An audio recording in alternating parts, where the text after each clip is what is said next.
2 साल पहले आसमान से उतरी एक अनजान ताकत ने पूरी दुनिया की तस्वीर बदल दी थी। कुछ ही दिनों में करोड़ों लोग मारे गए, बड़े बड़े शहर मलबे में बदल गए और इंसान अपनी ही धरती पर शिकार बनकर रह गया। लेकिन जब सबको लगा कि मानव सभ्यता खत्म हो चुकी है, तभी कुछ लोगों ने हार मानने से इनकार कर दिया। उन्होंने एलियंस के खिलाफ ऐसी जंग छेड़ी जिसने पहली बार दुश्मन को पीछे हटने पर मजबूर कर दिया। इतना ही नहीं, कुछ एलियंस भी अपनी ही जाति के खिलाफ खड़े होकर इंसानों का साथ देने लगे। लेकिन वह जीत सिर्फ एक छोटी सी शुरुआत थी। अब दुश्मन पहले से कहीं ज्यादा ताकत और तैयारी के साथ लौट चुका था और इस बार उसका इरादा सिर्फ कब्जा करना नहीं, बल्कि पृथ्वी पर इंसानों का नामो निशान मिटा देना था। धरती के कई किलोमीटर नीचे फैले अंधेरे बंकर में कुछ लोग बेहद सावधानी से आगे बढ़ रहे थे। ये वही जांबाज योद्धा थे जिन्होंने पिछले 2 सालों से एलियंस के खिलाफ लड़ाई को अपनी जिंदगी बना लिया था। इस टीम की अगुवाई मैट कर रहा था और उसके साथ बेला समेत उसके सबसे भरोसेमंद साथी मौजूद थे। उन्हें यहाँ लाया था इस गुप्त ठिकाने के प्रभारी बड मिलर ने। वह सबको एक विशाल धातु के दरवाजे के सामने रोकता है और कहता है कि बहुत कम इंसानों ने आज तक इसके पीछे छिपी चीज देखी है। जैसे ही दरवाजा खुलता है, सबकी नजर एक विशाल रहस्यमयी एलियन हथियार पर टिक जाती है। यही था रेनफॉल, एक प्राचीन तकनीक जिसके बारे में कहा जाता था कि अगर इसे सक्रिय कर दिया गया तो पूरी जंग का रुख बदल सकता है। लेकिन उसे इस्तेमाल करने से पहले उन्हें 72 घंटे पीछे लौटना होगा, उस मिशन पर जिसने उन्हें यहाँ तक पहुंचाया। शहर पूरी तरह युद्ध भूमि बन चुका था। सड़कें जल रही थीं, इमारतें ढह रही थीं और आसमान एलियन युद्धपोतों से भरा हुआ था। सैनिक हर मोर्चे पर आखिरी सांस तक लड़ रहे थे और इस पूरे ऑपरेशन की कमान कैप्टन विलियम संभाल रहे थे। तभी रेडियो पर एक संदेश आता है जिसने पूरी लड़ाई का रुख बदल दिया। जिस खुफिया जानकारी को हासिल करने के लिए यह हमला किया गया था, एलियंस उसे पहले ही वहां से हटाकर पश्चिमी ठिकाने की तरफ ले जा चुके थे। उसी पल एक विशाल एलियन युद्धपोत उनके सिर के ऊपर से गुजरता है और साफ कर देता है कि दुश्मन एक बार फिर इंसानों से कई कदम आगे निकल चुका है। उधर जमीन के नीचे बनी सुरंगों में मैट अपनी टीम के साथ दुश्मन के ठिकाने की तरफ बढ़ रहा था। उनके साथ एक एलियन भी था जिसने यह पूरी जानकारी दी थी। मैट साफ शब्दों में उसे चेतावनी देता है कि अगर उसकी खबर झूठी निकली तो वह जिंदा वापस नहीं जाएगा। तभी ऊपर आसमान में एयरफोर्स हमला शुरू कर देती है। मिसाइलों की बारिश के बीच एलियन ठिकाना कांप उठता है और उसी अफरा तफरी का फायदा उठाकर मैट, मार्कस, डेनिस और बाकी टीम अंदर घुस जाती है। अंदर का नजारा रोंगटे खड़े कर देने वाला था। बड़ी संख्या में इंसानों को कैद करके रखा गया था, जबकि कुछ एलियन अपनी ही जाति के खिलाफ इंसानों का साथ दे रहे थे। भीषण लड़ाई के बाद टीम सभी कैदियों को आजाद कराने में कामयाब हो जाती है। तभी एक कमरे में मैट की नजर एलियंस के छोटे बच्चों पर पड़ती है। एक पल के लिए उसके हाथ हथियार पर कस जाते हैं, लेकिन अगले ही पल उसका ज़मीर उसे रोक देता है। वह बच्चों को बिना नुकसान पहुंचाए आगे बढ़ जाता है। टीम आखिरकार दुश्मन के कंट्रोल रूम तक पहुंच जाती है। तभी अचानक एक अत्याधुनिक एलियन एंड्रॉयड उन पर टूट पड़ता है।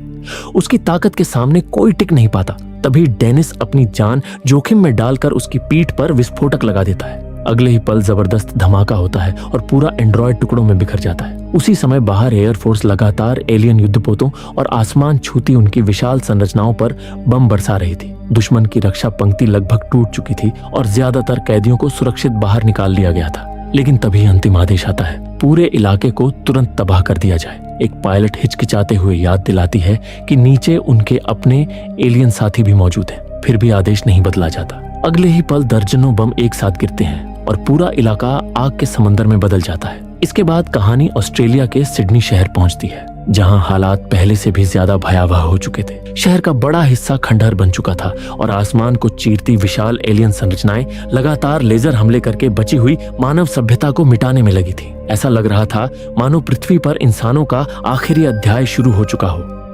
उजड़े हुए सिडनी के खंडहरों के बीच अमेलिया और अब्राहम बेहद सावधानी से आगे बढ़ रहे थे। उनके साथ क्रीक नाम का एक एलियन भी था जो अब इंसानों का साथी बन चुका था। कुछ दूर जाकर उनकी मुलाकात क्रीक की जाति के बाकी एलियन से होती है। माहौल में साफ डर और बेचैनी थी। क्रीक सबकी तरफ देखते हुए कहता है कि अमेलिया पहली इंसान है जिसने एलियंस को दुश्मन नहीं बल्कि एक जीवित जाति की तरह समझा है। वह युद्ध नहीं, दोनों दुनिया के बीच शांति चाहती है। अमेलिया बिना झिझक जवाब देती है कि अगर वे इंसानों का साथ देंगे तो इंसान भी उन्हें इस बेवजह के नरसंहार से बचाने की पूरी कोशिश करेंगे। क्रीक बताता है कि उसके साथ कुल 57 एलियंस हैं। कुछ अनुभवी योद्धा हैं, पर ज्यादातर बच्चे और परिवार हैं जो कभी इस युद्ध का हिस्सा बनना ही नहीं चाहते थे। इतना कहते ही उसका चेहरा बदल बदल जाता है और वह बार बार सिर्फ एक ही शब्द दोहराता है, रेनफॉल। उसकी आवाज में ऐसा डर था मानो सिर्फ यह नाम ही पूरी सभ्यता के अंत का संकेत हो। अमेलिया उसे भरोसा दिलाती है कि वह न सिर्फ उसे बल्कि उसके हर साथी को सुरक्षित निकालने का रास्ता खोजेगी। उधर सिडनी के गुप्त सैन्य ठिकाने पर बचे हुए सभी लोग इकट्ठा हो चुके थे। तभी मैट, मार्कस और डेनिस भी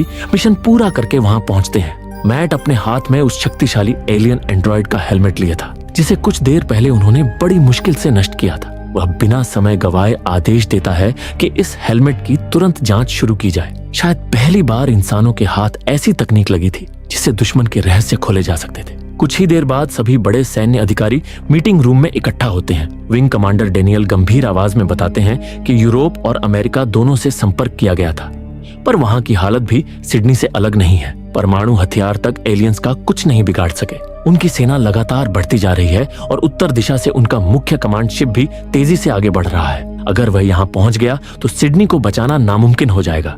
डेनियल मजबूरी में फैसला सुनाता है कि अब इस शहर को छोड़कर किसी सुरक्षित जगह जाना ही होगा।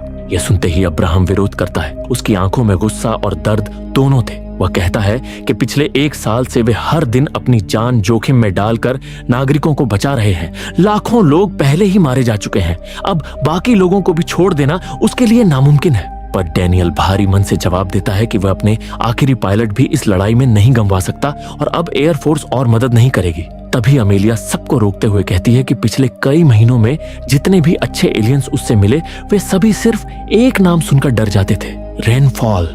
डेनियल हल्की मुस्कान के साथ पूछता है, रेनफॉल आखिर ये है क्या? तभी कैप्टन विलियम को कुछ याद आता है। वो बताते हैं कि रेनफॉल दरअसल मध्य ऑस्ट्रेलिया में मौजूद एक बेहद गोपनीय अमेरिकी सैन्य अड्डे का कोड नेम था। इतना सुनते ही मैट और क्रीक एक दूसरे की तरफ देखते हैं। अब उन्हें यकीन हो चुका था कि इस रहस्यमय नाम का संबंध एलियंस की सबसे बड़ी कमजोरी से है और उन्होंने तुरंत फैसला कर लिया कि अगला मिशन उसी बेस तक पहुंचने का होगा। उधर पूरे गुप्त ठिकाने में निकासी की तैयारी शुरू हो चुकी थी। महिलाएं, बच्चे और घायल सैनिक तेजी से ट्रकों में बैठाए जा रहे थे। इसी दौरान क्रीक मैट को अपनी दुनिया के एक दुर्लभ जीव से मिलवाता है। वह दिखने में घोड़े जैसा था। क्रीक बताता है कि उनके ग्रह के नष्ट होने के बाद इस प्रजाति के गिने चुने जीव ही बचे हैं। ये उनके लिए सिर्फ एक जानवर नहीं बल्कि उनकी पूरी सभ्यता की आखिरी याद है। कुछ ही देर बाद काफिला रवाना होने लगता है। सबसे पहले एयरफोर्स के लड़ाकू विमान उड़ान भरते हैं ताकि आगे का रास्ता सुरक्षित किया जा सके। पर जैसे ही मुख्य द्वार खुलता है, दर्जनों एलियन ड्रोन बिजली की रफ्तार से उन पर टूट पड़ते हैं। पलक झपकते ही पूरा इलाका गोलियों, मिसाइलों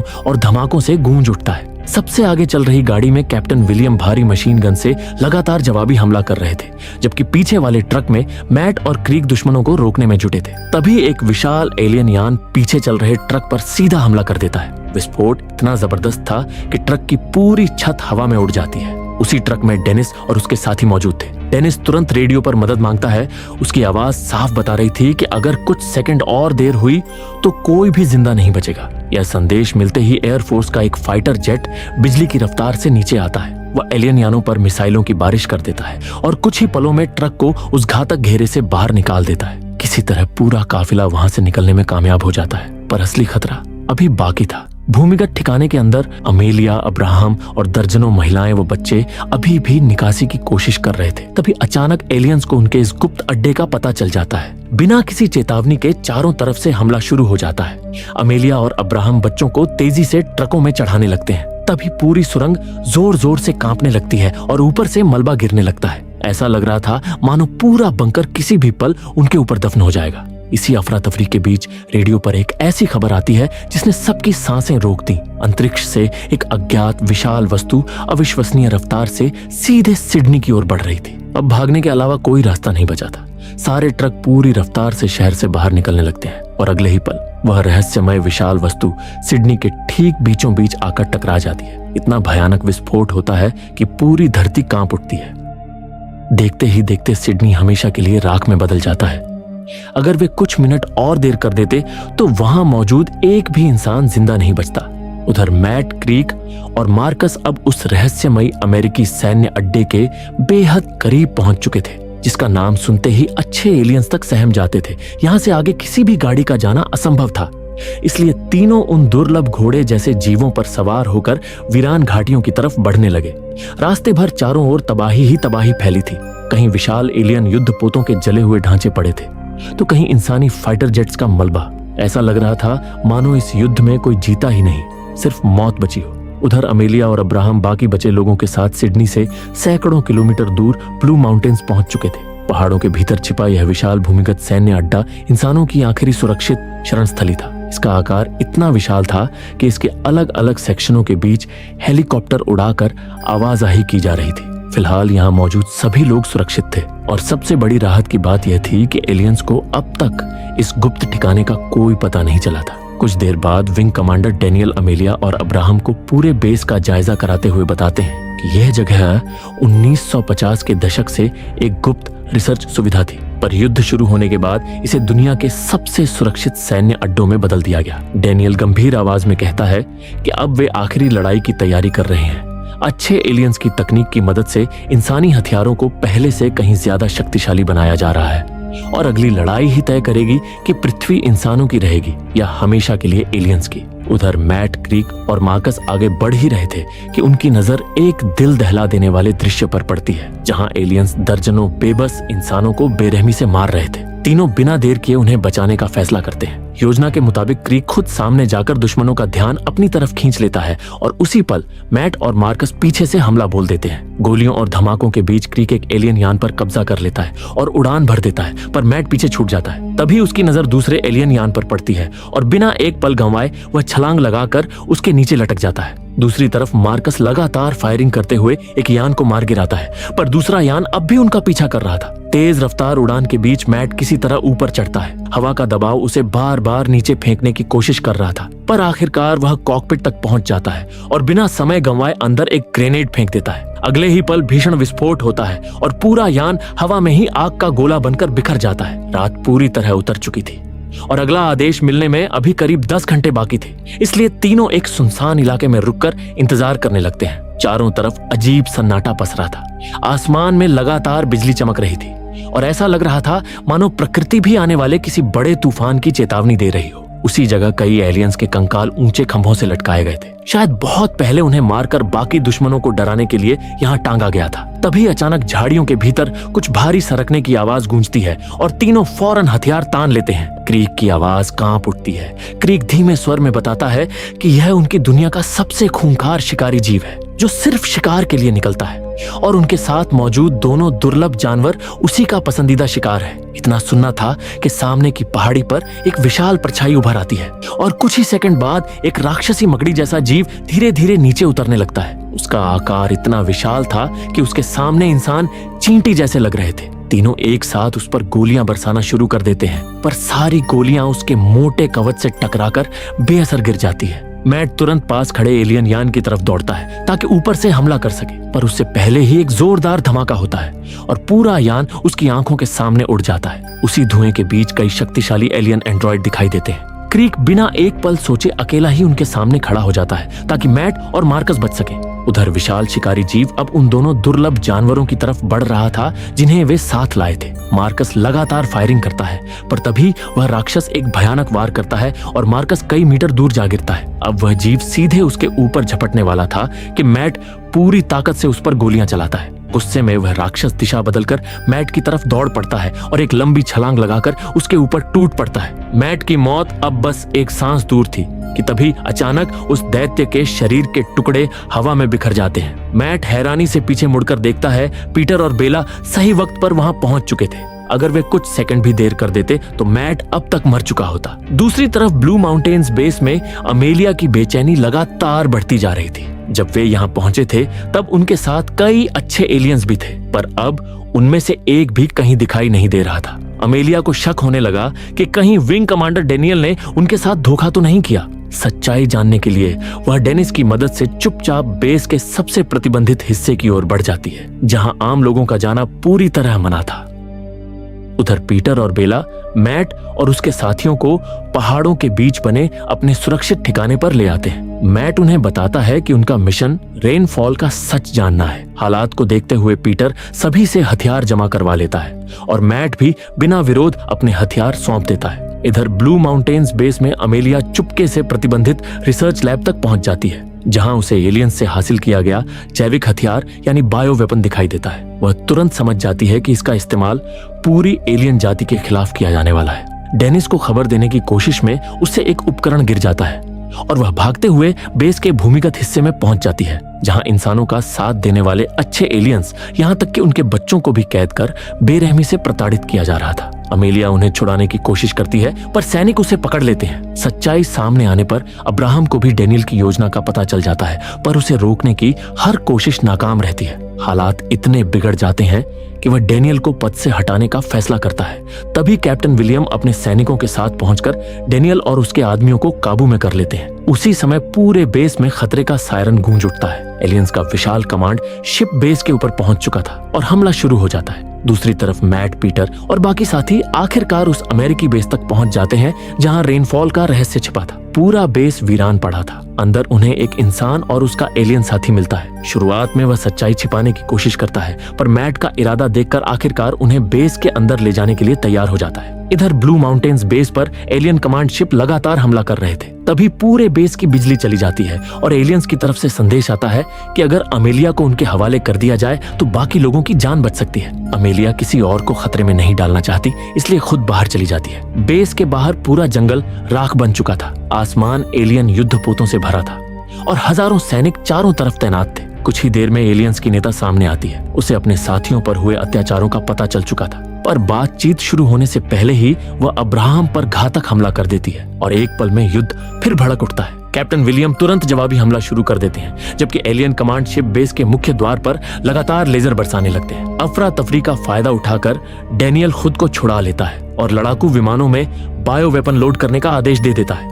अब उसके लिए यही युद्ध खत्म करने का आखिरी तरीका था। इसी दौरान हजारों किलोमीटर दूर अमेरिकी बेस में बर्ड मैट और उसकी टीम को एक गुप्त हिस्से में ले जाता है। वहां एक विशाल प्राचीन एस्टेरॉयड देखकर सब हैरान रह जाते हैं। बर्ड बताता है कि यह 1965 में समुद्र की गहराइयों से मिला था और तभी से इसे छिपाकर रखा गया है। इसके बाद वह सबसे बड़ा रहस्य खोलता है कि करीब 65 मिलियन साल पहले पृथ्वी से टकराकर डायनासोरों का अंत करने वाला एस्टेरॉयड कोई प्राकृतिक चट्टान नहीं, बल्कि एलियंस का भेजा हुआ हथियार था और वही आज रेनफॉल के नाम से जाना जाता है। मैट तुरंत विंग कमांडर डेनियल से संपर्क करता है, पर बर्ड चेतावनी देता है कि अगर एलियंस इस हथियार को अपने मदरशिप तक ले गए तो इससे निकली ऊर्जा पूरी पृथ्वी से जीवन का अस्तित्व मिटा सकती है। हैरानी की बात यह थी कि डेनियल इसे खतरा नहीं बल्कि मौका मानता है। वह इसी एस्टेरॉयड के जरिए बायो वेपन मदरशिप तक पहुंचाकर पूरी एलियन जाति को खत्म करना चाहता था। यह सुनते ही क्रीक भड़क उठता है और उसी दौरान एस्टेरॉयड से एक रहस्यमयी ऊर्जा फैलते ही पूरे बेस की बिजली चली जाती है। सभी फैसला करते हैं कि एलियंस के पहुंचने से पहले रेनफॉल को नष्ट करना होगा, पर तभी एलियन एंड्रॉइड बेस में घुस आते हैं और भीषण लड़ाई शुरू हो जाती है। उधर ब्लू माउंटेन्स बेस पर लड़ाकू विमानों में बायो वेपन लोड किया जा चुका था और एयरफोर्स सीधे एलियन कमांड शिप की ओर बढ़ रही थी। यह हमला जमीन पर मौजूद निर्दोष एलियंस और उनके बच्चों की भी जान ले सकता था। अमेलिया और डेनिस किसी तरह कमांड रूम पहुंचकर मिसाइल रोकने की कोशिश करते हैं। ज्यादातर पायलट पीछे हट जाते हैं, पर एक पायलट हमला कर देता है और जहरीली गैस फैलने लगती है। उसी समय कैप्टन विलियम अपने सैनिकों के साथ कमांड रूम पर कब्जा कर लेते हैं, जबकि डेनियल भाग निकलता है। जब उसे पता चलता है कि कैद किए गए एलियन अब भी जिंदा हैं, तो वह उन्हें भी मारने का आदेश देता है। अमेलिया उसका पीछा करती है और भारी संघर्ष के बाद उसी जहरीले चैम्बर में उसे बंद कर देती है, जहां तड़प कर उसकी मौत हो जाती है। दूसरी तरफ हजारों एलियन ड्रोन अमेरिकी बेस पर टूट पड़ते हैं। मैट बेला और क्रीक एंड्रॉइड से लड़ते रहते हैं, पर दुश्मन उन्हें चारों तरफ से घेर लेते हैं। तभी वही रहस्यमयी जीव अचानक पहुंचकर एंड्रॉइड्स को खत्म कर देते हैं, पर राहत ज्यादा देर नहीं टिकती, क्योंकि विशाल एलियन कमांड शिप खुद वहां पहुंच जाती है। वह रेनफॉल को अपनी ओर खींचना शुरू कर देती है और उसके साथ मैट बेला और क्रीक भी आसमान की ओर उठने लगते हैं। नीचे खड़े पीटर और बर्ड उन्हें बेबस होकर देखते रह जाते हैं। इधर अमेलिया सभी निर्दोष एलियंस को आजाद कराकर बेस से बाहर निकाल लेती है, जबकि कई सैनिक आखिरी सांस तक मोर्चे पर डटे रहते हैं। अगले ही पल कमांड शिप के लेजर पूरे बेस को राख में बदल देते हैं और वे सभी सैनिक शहीद हो जाते हैं। कुछ समय बाद बचे हुए लोग सुरक्षित जगह पहुंचते हैं, जहां पीटर अमेलिया को बताता है कि मैट बेला और क्रीक एलियन कमांड शिप के साथ अंतरिक्ष में जा चुके हैं। अब हालात पूरी तरह इंसानियत के खिलाफ जा चुके थे, क्योंकि पृथ्वी को खत्म करने वाला सबसे खतरनाक हथियार एलियंस के हाथ लग चुका था और मानव जाति का भविष्य एक बार फिर गहरे अंधेरे में डूब गया था। इसी अधूरे और रहस्यमयी अंत के साथ यह फिल्म खत्म होती है और इसकी आगे की कहानी अगले अध्याय में दिखाई जाएगी। अगर आपने इस फिल्म के पहले पार्ट का वीडियो अभी तक नहीं देखा है तो जरूर देखिए। वीडियो का लिंक आपको पिंड कमेंट और डिस्क्रिप्शन में मिल जाएगा। अगर आपको ये कहानी पसंद आई हो तो लाइक करना ना भूलें। और ऐसे ही थ्रिलिंग एक्सप्लेनेशन देखने के लिए मूवीवर्स थ्रिलर को सब्सक्राइब करें। मिलते हैं अगली वीडियो में, तब तक के लिए कीप वॉचिंग मूवीवर्स।